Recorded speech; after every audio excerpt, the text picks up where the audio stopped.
The U.S. State Department called Canada, quote, a major money laundering country back in 2019. And just this past summer, the picture of what that looks like became much clearer with British Columbia's so-called Cullen Commission, which detailed the millions of dollars being cleaned through casinos, real estate, and fake financial transactions of myriad sorts. With us now for more, in the nation's capital, Marc Tassé, forensic accountant and lecturer at the University of Ottawa's Faculty of Law and at the Telfer Executive MBA program. And here in our studio, Sasha Caldera, Beneficial Ownership Transparency Campaign Manager at the non-governmental organization Publish What You Pay Canada, and Rita Trichur, Senior Business Writer and columnist for the Globe and Mail. And it's good to have you two here in our studio. Marc, good to have you on the line from the nation's capital. Sasha, let's put you to work right away. I think this is going to come as news to many people that we are apparently a haven for money launderers. Are we really? You know what, Steve? Yes, we are. So Canada has a AAA credit rating. We are a G7 country. We have a modernized international system of trade. And that makes us incredibly lucrative to money launderers worldwide. The more stable of an economy you have, the more attractive it becomes to launder money. Experts estimate anywhere between 45 billion to 113 billion is laundered annually each year. And this is known as snow washing, where international marketing firms or international law firms have marketed Canada as a secrecy jurisdiction to incorporate a shell company for the sole purpose of avoiding tax and to launder money. Now, Marc, I suspect most people know what money laundering is, but for those who don't, what's your best definition of what money laundering means? My best definition would be you take something that is illegal to get the profit out of it, and then you recycle it into the economy, but into something legit. So you take something which is totally illegal and you convert it into a legit activity by using, as Sasha was pointing out, the shell company and other operating companies too. And do you agree we're one of the big countries in the world where this happens? Oh, yes, we are. It's not something that we should be proud of, but yes, we are. And do you also sign on to this anywhere from 45 billion to 113 billion? That's an enormous amount of money. Oh, yes, and I would have no problem believing that it's probably closer to $100 billion than it is to 40-something billion. It's only an estimate, but to be honest with you, it's really hard to come up with a clear number because it is actually illegal. So they're not disclosing it in financial statements, but it's at least $100 million. It's very, very lucrative. Huh. Okay, Rita, we've got an organization in this country called FINTRAC, which is supposed to keep an eye on this. What's FINTRAC? FINTRAC is our federal anti-money laundering watchdog. It is the financial intelligence unit for Canada. And it collects a lot of information from banks and other reporting entities on suspicious transactions that take place. So it's a data collection agency to a large extent. So a bank, for example, if it notes a transaction is suspicious in some way, it'll write up a report, it'll send it to FINTRAC, and FINTRAC is used by law enforcement. The information that they provide is used by law enforcement to prosecute these cases. And what would be something that would be considered suspicious? How is it suspicious? I mean, it's pretty broad definition. I mean, anything can be considered suspicious. I mean, there's a lot of talk of, if a transaction is over $10,000, it is automatically flagged to FINTRAC. That's true. But a bank doesn't necessarily have to wait for somebody to cross that $10,000 threshold. Anything can be considered suspicious. FINTRAC collects a lot of data. Millions and millions of reports go to FINTRAC every year. But there is a question, and this was addressed by the Cullen Commission, there is high volume reporting to FINTRAC, but how effective is that reporting? Well, I was just going to ask about this, and I guess we should do a little background first here. The Cullen Commission, named after a former British Columbia politician who's heading this study in BC. What were they supposed to look into, Sasha? For sure. So the commission was supposed to look into the extent of money laundering in the province of British Columbia. More notably, this discovery that money was being laundered from abroad in through Vancouver casinos and then ending up into Canadian real estate.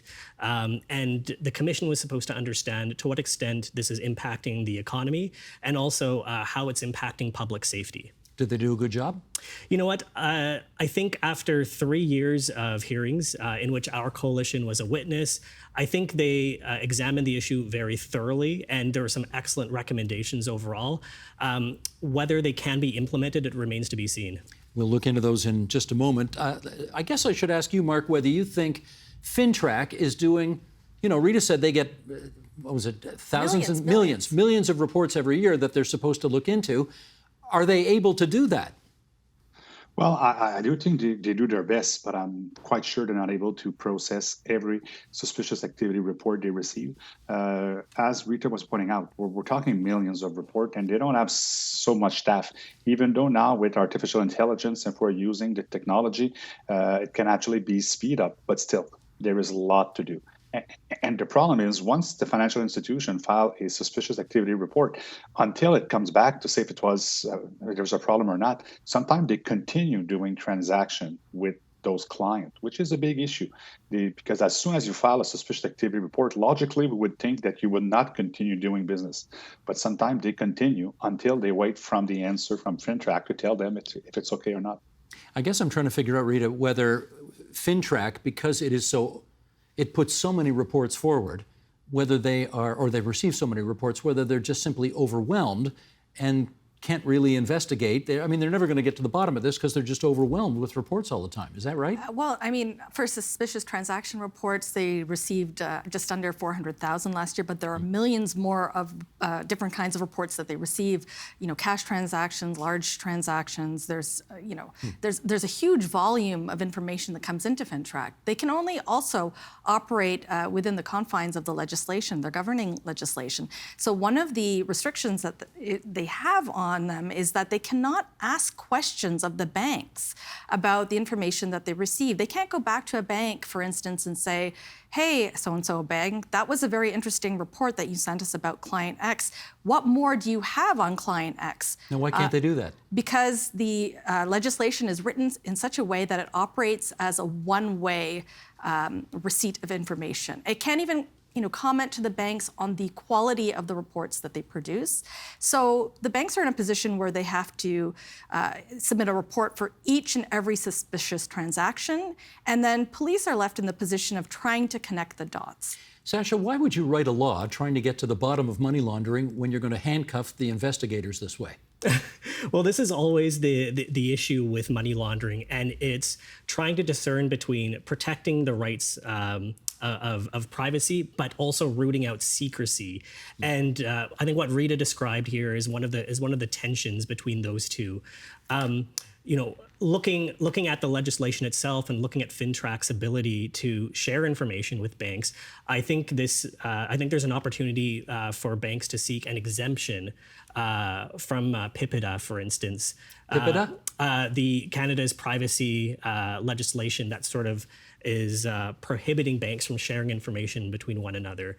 So, I think there could be an opportunity in the case of suspicious transaction reports, if banks can share this information about suspicious clients amongst one another, or whether FINTRAC can be enabled to notify banks when a bank reports an STR regarding STR? A suspicious transaction You report. do love your acronyms, don't you? My apologies, my apologies. And, so there's room to modify Canada's privacy legislation so it's effective and we can address the secrecy aspect while protecting privacy. Marc, how effective do you think these laws are to help FINTRAC get to the bottom of what they're trying to get to the bottom of? Well, I think they need to be changed because right now they're not effective. It's really hard for FINTRAC to do their job, and it was actually pointed out in the Cullen Commission. And I do think that there need to be a change. There need to be a will for a change also. This is something that has to be taken seriously, but the timing cannot be better. So I do think that at least they will review the law, and hopefully they will actually change it to make it easier for FINTRAC. Do we need a situation, Rita, whereby banks can actually talk to each other about suspicious transactions that they may all be in on, if I can use that expression? Absolutely. Banks have requested what is known as a safe harbor provision. So basically what that means is it would protect the banks from legal liability, from being sued effectively if they were to share confidential customer data with each other in cases of money laundering. So they want this.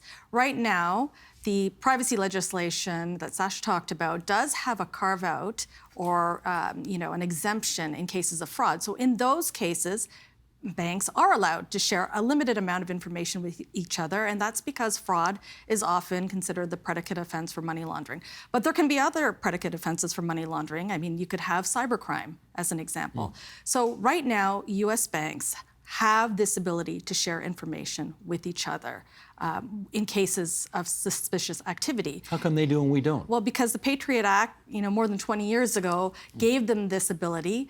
And last year, FinCEN, which is an arm of the U.S. Treasury, gave banks new guidance which said, you don't actually have to wait until you have a definitive, conclusion that it is suspicious activity. You can share information with each other when there are even attempted transactions that are aborted, because it can lead to a pattern of behavior and it can help better identify trends. So banks in the US have been given more leeway to share information with each other, which is very important because Canadian banks are expanding more and more in the United States. And in fact, the Department of Justice in the United States has new subpoena powers where they can basically go to a foreign bank, like a Canadian bank with operations in the US, and subpoena them for records for accounts that are held outside of the United States. So we can't afford to have a gap in Canada when the US is moving in this direction. Sasha, can you just give us some sense about what kind of customer data the people who are involved in this want to keep private, but that the banks might actually want to share with each other? Yeah, for sure. So there could be very sensitive information, particularly in regards to citizenship, for instance, or other personally identifiable information that people are entitled to keep as private. With respect to information sharing, we just need to be careful that that the information is shared amongst competent authorities, that banks can access it, or law enforcement, and we have legislation that allows our competent authorities to do the job of investigations. Now, Marc, there's two issues at stake here. Obviously, there is a requirement of some privacy for legitimate transactions, that kind of thing, whereas there's also a requirement that authorities who smell malfeasance, they have to be able to get to it. Where is the pendulum at the moment swinging between those two obligations? I would say the problem is the fact that they have issues obtaining information that are relevant. They obtain a lot of information, but sometimes they're not relevant because of the fact that some people are using nominees. So you don't know who is the ultimate beneficial owner. So you might be gathering information, but the information you gather does not actually become really relevant because it's only a nominee. So it's not the real beneficial owner. And unfortunately, sometimes the nominee will be a lawyer, and then the lawyer will not disclose to you who's the beneficial owner because of the solicitor-client privilege. So that becomes the problem for the agencies.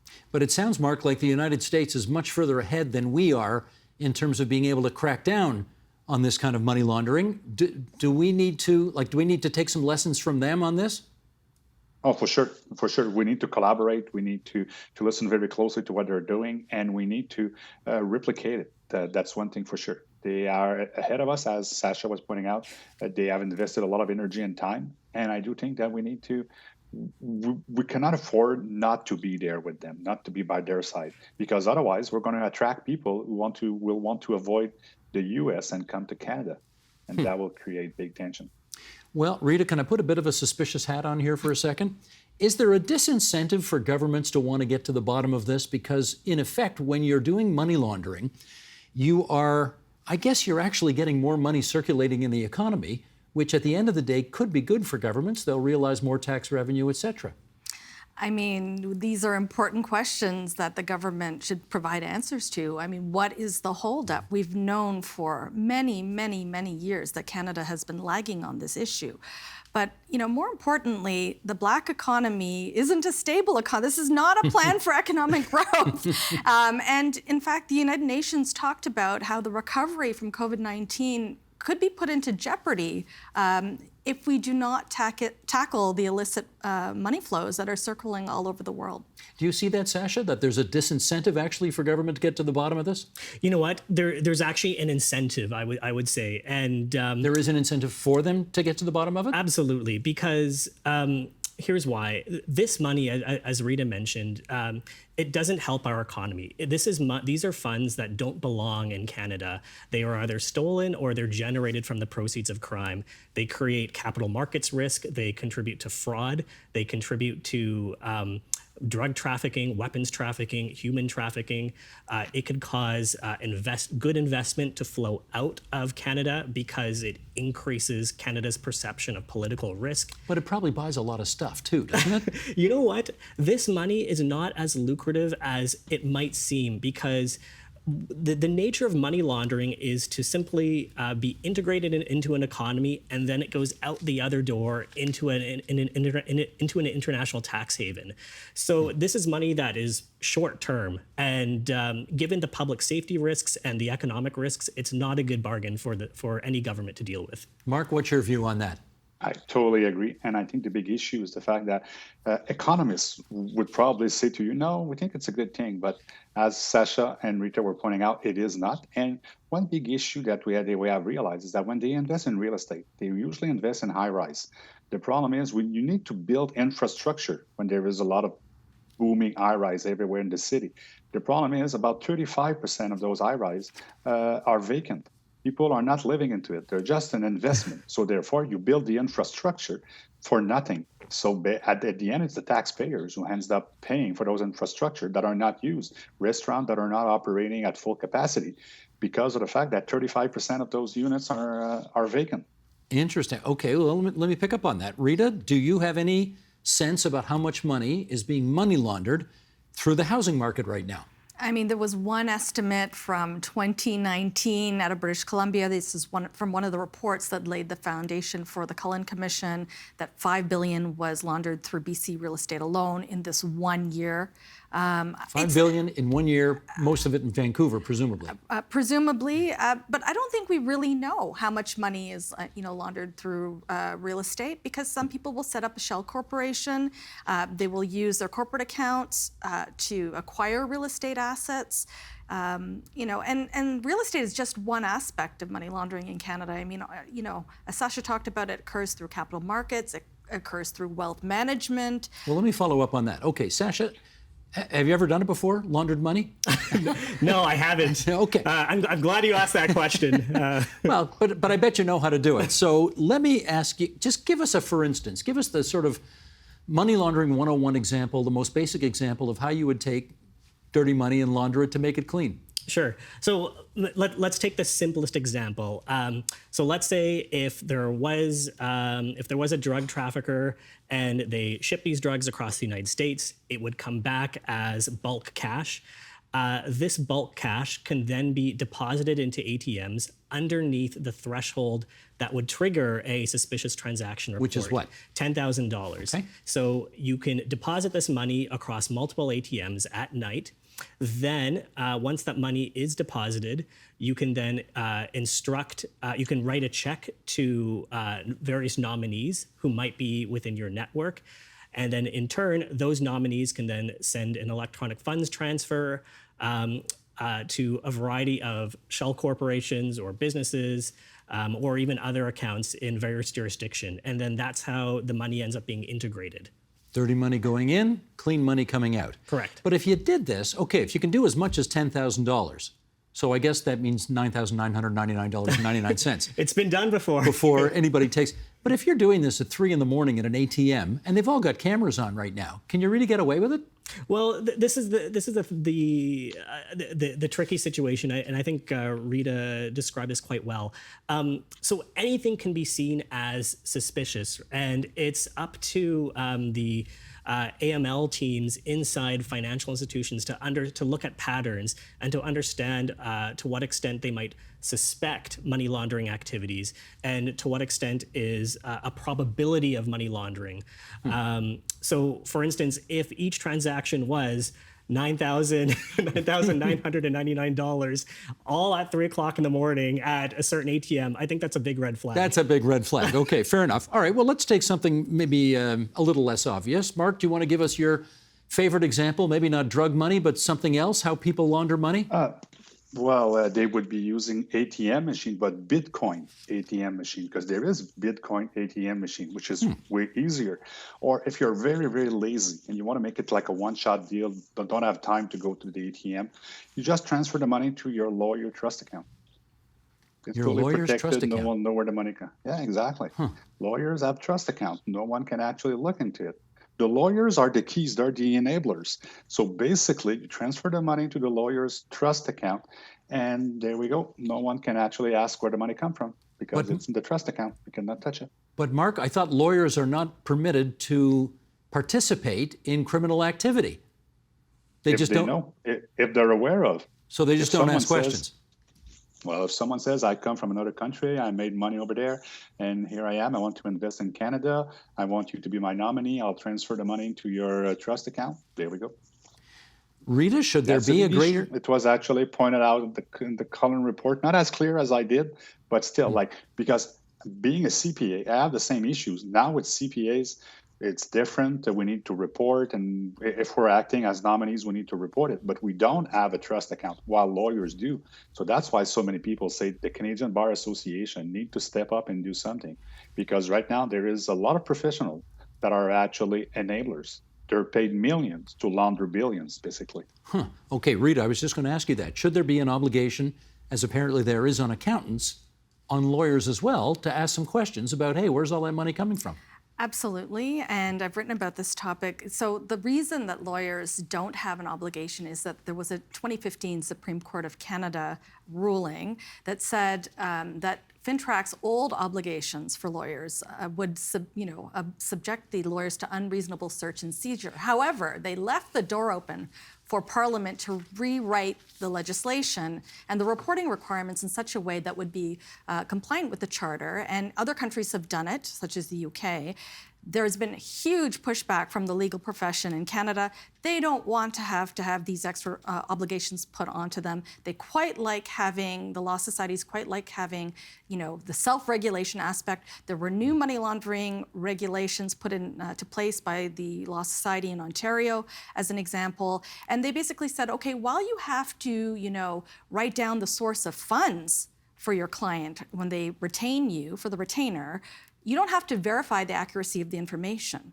So what's the point? Oh, and you may have to do some monitoring, but it doesn't have any specifics on when and how often.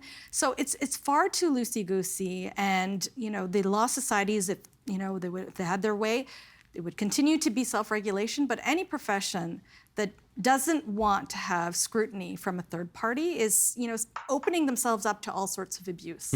All right, we got 5 minutes to go here, and let's kick around a few more ideas. We've talked about some ideas already to tighten things up and make sure authorities are able to get to the bottom of all this. Sasha, a beneficial ownership registry. What is that? So a beneficial ownership registry is a tool that allows someone to understand who the ultimate owner of a company or property might be. Beneficial ownership registries have been rolled out in 110 countries worldwide. Is Canada one of them? So Canada has made a commitment to a publicly accessible beneficial ownership registry in Budget 2022. The target date for implementation is 2023. Our coalition have been advocating for a public registry since 2017. And we're on the horizon of seeing it come to fruition. This could be a big milestone for Canada. The challenge for a federated jurisdiction like ours is the division of powers between the federal government and all the provinces. So the thing that we really need is we need for the Canadian government to announce an agreement with all provinces and territories to centralize this beneficial ownership information, make it publicly accessible, and make it free to access. You know, it's never going to happen, right, Sasha? You know, Quebec is never going to go for it. You know what? Quebec has already leaped ahead. They made their beneficial ownership information already public. At least they've committed to it, and it's currently being implemented. So Quebec already happens to have a publicly accessible business registry, and they're simply adding beneficial ownership information into that business registry itself. But for Quebec. Just for Quebec. They're not going to join a national registry, would they? You know what? I think they would, because they've already done it.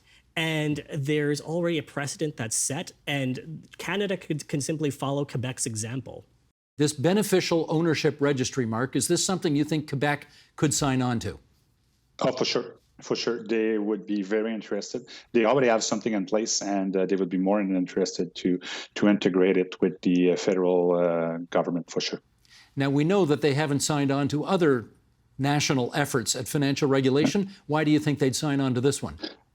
It's because of their reputation. For a long time, people always said that Quebec was the most corrupted province in Canada, which was not the case, but still. So now they're really leading by efforts, and they have been caring a lot about corruption and money laundering for a while. So for them, they're already at that stage that they're ready to integrate whatever they have in place with a federal agency, for sure.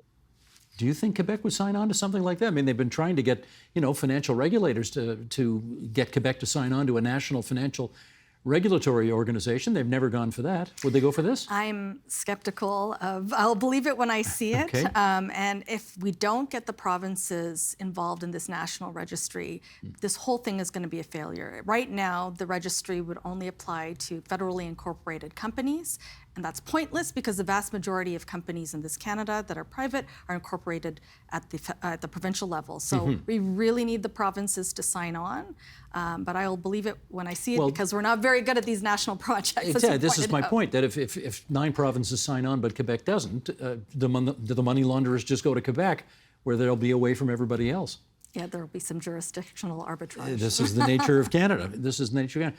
Do you think at the end of the day that could really make a difference? The arbitrage, or having two different registries? The beneficial ownership registry. Can that really make a difference at the end of the day? Oh, for sure. Having a beneficial ownership registry that's publicly accessible has been a recommendation made by experts, and international jurisdictions have put pressure on Canada. There have been conversations between finance ministers urging Canada to act in this regard. And so if you have a registry that's world-class, that's publicly accessible, free of cost, that would deter the volume of dirty money that would be entering the country. And there's also an opportunity for provinces to create beneficial ownership property registries.